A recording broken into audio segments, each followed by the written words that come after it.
கூட்டம் நடத்துதல். முதல் கூட்டம் திட்டமிடல் மற்றும் இரண்டாம் கூட்டம் கிராம வளர்ச்சி திட்டம் தயாரித்தல். பிற துறை அலுவலர்கள் அவசியம் கலந்து கொள்ளுதல். மேற்கண்ட விவரம் தெரிவிக்கப்பட்டு இந்த சபை அங்கீகரிக்க. இப்போ பெரும்பாலும் கவர்மெண்ட் ஒன்னொன்னுக்கு ஒவ்வொரு கணக்கெடுப்பு கொடுக்குறாங்க.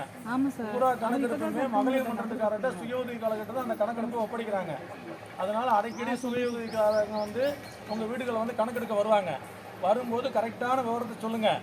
இந்த கணக்கெடுப்பை வச்சுட்டேன் நாளைக்கு ஒரு சலுகை அறிவிக்கும் போது அந்த பட்டியலில் நீங்கள் இருக்கீங்களான்னு பார்ப்பாங்க. நீங்கள் அவங்க வரும்போது அசால்ட்டாக கணக்கெடுக்காமல் சொல்ல மாட்டீங்க, சொல்லாமல் இருக்கக்கூடாது. அவங்க வரும்போது அவங்க என்ன விவரம் கேட்குறாங்களோ விவரத்தை பதிவு பண்ணி வச்சாதான் இன்றைக்கி இல்லைனாலும் ஒரு 5 வருஷம் கழிச்சாவது ஒரு திட்டத்தை வெளியிடும் போது அந்த 5 வருஷத்துக்கு முன்னாடி கணக்கெடுப்பில் அவங்க இருக்காங்களா, பேர் இருக்காங்களான்னு பார்க்க சொல்லுவாங்க. பேர் இருந்தால் மட்டும்தான் அந்த சலுகை உங்களுக்கு கிடைக்கும். அன்றைக்கி வந்துக்கிட்டு நீங்கள் இப்போ பஞ்சாயத்து போலியோ தலைவர்கிட்டையோ யார்கிட்டே வந்துக்கிட்டு எனக்கு வரல பக்கத்து இருக்கிறவங்க வந்துருச்சுன்னு சொன்னால் அவங்க உடனடியாக அதுக்குள்ளே சேர்க்க முடியாது.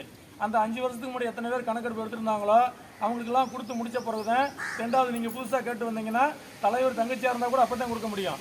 அவங்களுக்கு பதில் சொல்லணும். ஏன்னு கேட்டால் அவங்க 5 வருஷம் காத்துட்டு இருக்காங்க இல்லையா, அவங்களுக்கு பதில் சொல்லிட்டு தான் அன்னைக்கு வர்றவங்களுக்கு பதில் சொல்ல சொல்கிறாங்க கவர்மெண்ட். இப்போ அந்த மாதிரி ஒரு வரமுறைப்படுத்திட்டாங்க எல்லா விஷயத்தையுமே. அப்போ நீங்கள் கணக்கெடுக்க வரும்போது அசால்ட்டாக இருக்கக்கூடாது. அவங்க வந்து கேட்டாங்கன்னா என்ன விவரம் கேட்குறாங்களோ விவரத்தை கொடுத்து பதிவு பண்ணி அதை முடிச்சுக்குங்க. இன்றைக்கி இல்லைனாலும் ஒரு 5 வருஷம் கழிச்சாவது அந்த கணக்கெடுப்பு உங்களுக்கு கை கொடுக்கும். எல்லாமே ஒரு கணக்கெடுப்பு எடுத்து கவர்மெண்ட்டில் முதல்ல வச்சுக்கிறாங்க. அதன் அடிப்படையில் தான் திட்டத்தை வெளியிடுறான். அந்த கணக்கெடுப்பு வச்சுமே என்ன சொல்கிறாங்க கேட்டிங்கன்னா, இப்போ ஊனமுற்றவங்களுக்கு ஒரு கணக்கெடுப்பு நடந்துகிட்டு இருக்குப்பா. நான் நடந்து ஒரு ஐடி கார்டு கொடுக்க போகிறாங்க. அந்த அட்டை இருந்தால் மட்டும்தான் அந்த ஊனமுற்றவங்களுக்கு உண்டான 1500 ரூபா மாதத்துக்கு மற்ற எந்த சலுகையினாலும் உங்களுக்கு கிடைக்காதுன்னா சேர்க்க முடியாது. இப்படி எல்லா திட்டமுமே ஒரு வரமுறைப்படுத்துகிறாங்க. இப்போ அதனால் எது வந்தாலும் நம்ம எப்படி சுற்றினாலும் உங்கள் உள்ளூர்காரங்க மொழி மட்டத்துக்காரங்க வரப்போகிறாங்க. சரி, வெளியில் வந்து யாரும் வரப்போகிறதில்ல. எல்லா வேலையுமே அவங்ககிட்ட தான் ஓசி வேலை வாங்குறாங்க கவர்மெண்ட்டு. அவங்க காசு காண்டில் அலையலை.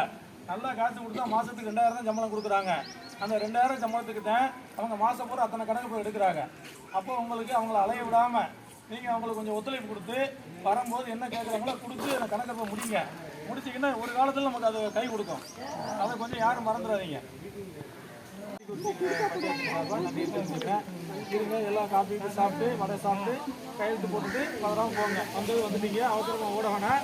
எல்லாம் இருந்து முடிச்சு கையெழுத்து போட்டு போகணும். சரிதானே? சரி. திட்டம் மூலம் முழுமையான செயல் திட்டமாக தயாரித்தல்.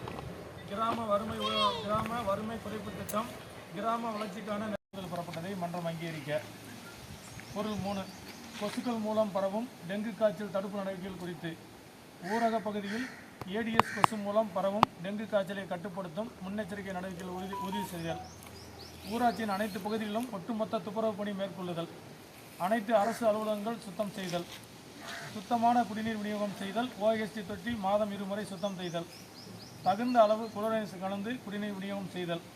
கொசுக்கள் உற்பத்தியாகும் தெளிந்த நீர் தொட்டி, பயன்பாடற்ற பானை, குளிர்சாதன பெட்டி, பின்புறம் பழைய டயர், தேங்காய் மட்டை, செடி வளரும் தொட்டி, புதிய கட்டுமான பணிகள் நடைபெறும் இடம் ஆகிய இடங்களில் தண்ணீர் தேங்க. அந்த கொசு தான் வந்து நம்மளை கடித்தா நம்மளை வந்து உயிருக்கு ஆபத்து வரக்கூடிய சூழ்நிலை உருவாக்கிறது.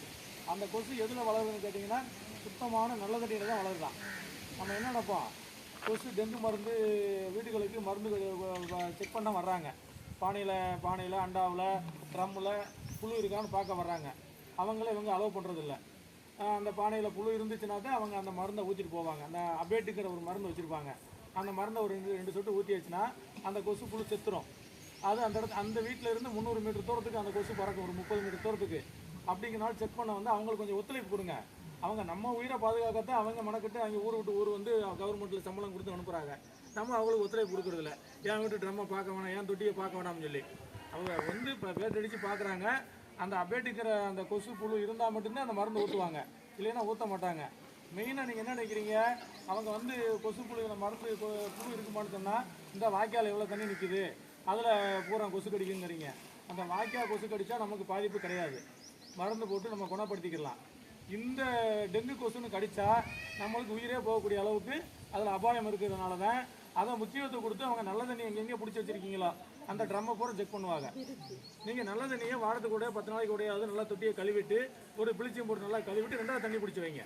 ஒரே தான் வருஷ கணக்கில் 3 மாதம் 4 மாதமாக தொட்டியை கழுவாமல் அப்படியே பிடிச்சி வைக்கும்போது அந்த நல்ல தண்ணியில் அந்த கொசு வந்து வளருது. இதைத்தான் அவங்க சொல்கிறதுக்கு வர்றாங்க. வரும்போது நீங்கள் அவங்களுக்கு ஒத்துழைப்பு கொடுத்து அவங்க இருந்தால் ஊற்ற போகிறாங்க, இல்லை ஊற்ற மாட்டாங்க. அந்த மருந்து நீங்கள் வந்து அதனால் உங்களுக்கு எந்த பாதிப்பும் கிடையாது.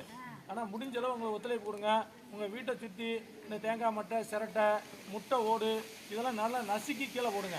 முட்டை ஓடு அப்படியே உடச்சிட்டு அப்படியே தூக்கி போட்டுருவீங்க. மழை பெஞ்சிச்சுன்னா அதில் ஒரு 10-20 சொட்டு தண்ணி நிற்கும். அந்த 20 சொட்டு தண்ணியில் தான் அந்த கொசு வளருதான். எதுலாம் சுத்தமான தண்ணி இருக்கோ அதுமாதிரி உரலை தூக்கி அமுத்தி போட்டுறணும். உரலை வந்து திறந்து வைக்கக்கூடாது. இல்லைன்னா உரலை வந்து கொஞ்சம் மண்ணெல்லி போட்டு அந்த குழியை மூடி வச்சுருங்க. உரல் குழியை கொஞ்சம் மூலம் மண்ணு கிடந்தால் கூட அதில் வராது. சுத்தமான தண்ணி எங்கெங்கே இருக்கோ அந்த இடத்துல பூரா வருதுன்னு சொல்கிறாங்க. கொஞ்சம் அதை பாதுகாப்பாக இருந்துக்குங்க. வந்த பிறகு ஓடிக்கிட்டு திடுறோம். பிள்ளைகளை தூக்கிட்டு நம்மளை தூக்கிட்டு வேலை வெட்டியை கெடுத்துட்டு ஆஸ்பத்திரி ஓடிக்கிட்டு திடுறோம், அழுதுகிட்டு திரியிறோம். இந்த மாதிரி 5 பிள்ளை 6 பிள்ளை இல்லை, ஒரு வீட்டுக்கு ஒரு குலை தான் இருக்குது. அதை விட்டுட்டு நம்ம எங்கே போகிறது? அப்போ அதுக்குண்டான பாதுகாப்பாக நம்ம வளரணும். முந்தி வந்து 5 பேர் இருப்பாங்க, ஒரு நாள் செத்தா போனால் போயிட்டு போகிறான்னு சொல்கிற காலமாக இருந்துச்சு. இன்றைக்கி அப்படி கூட வீட்டுக்கு ஒரு குழந்தை தான். அப்போ அந்த குழந்தைய நம்ம பாதுகாப்பாக வளர்க்கணும், நம்மளும் பாதுகாப்பாக இருக்கணும். அப்படிங்கிறது கவர்மெண்ட் ரொம்ப முக்கியம்.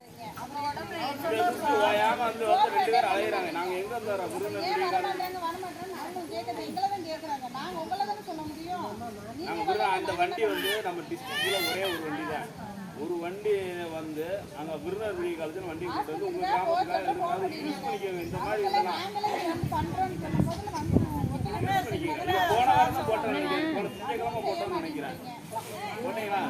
இந்த மாதிரி வீட்டில் உங்கள் வீடு பக்கத்து வீட்டுக்காரங்க யாருக்கு இந்த மாதிரி சளி தொந்தரவு இந்த மாதிரி இருந்துச்சுன்னா உடனே ஜிஹெச்சுக்கு வாங்க. ஜிஹெச் இருக்கு, இங்கே கச்சசி இருக்கு, பக்கத்தில் பத்தூரி ஜிஹெச் இருக்கு.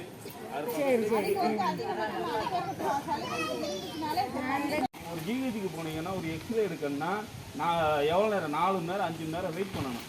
நீங்கள் உங்களுக்கு கிராமத்துக்கே வந்து எடுக்கிறோம், நீங்கள் யாரும் சரியாக யூஸ் பண்ணணும். அன்னைக்கு அந்த எம்எல்ஏ வச்சுக்கவங்களும் ஒவ்வொரு ஆளாக வாங்க வாங்க வாங்கன்னு கூப்பிட்றாங்க. அந்த மாதிரி இருக்காதீங்க. உங்கள் உடம்புக்கு ரொம்ப நல்லது. இந்த மாத்திரை 6 மாதத்துல இருந்து சரி பண்ணக்கூடிய வியாதி தான், பண்ண முடியாத வியாதியே கிடையாது. சரி பண்ணக்கூடிய வியாதி. நீங்கள் வந்து கரெக்டாக மாதம் பார்த்து சரி ஆகிடும். இது என்ன பிரச்சனை உங்களுக்கு இருந்துச்சுன்னா நீங்கள் பிள்ளைகளை தூக்குவீங்க, சின்ன பிள்ளைகளை தூக்குவீங்க, எல்லாத்துக்கும் வந்துடும். எல்லாத்துக்கும் வராமல் அதுக்காக தான். சரிங்களா? எல்லாம் யாரும் சளி தொந்தரவு 2 நாள் 3 நாள் 1 வாரத்துக்கு மேலே இருமலோ சளியாக இருந்துச்சுன்னா உடனே பிஹெச்சுக்கு வாங்க. கச்சசி இருக்குது, பிஹெச் இருக்குது, ஜிஹெச் இருக்குது.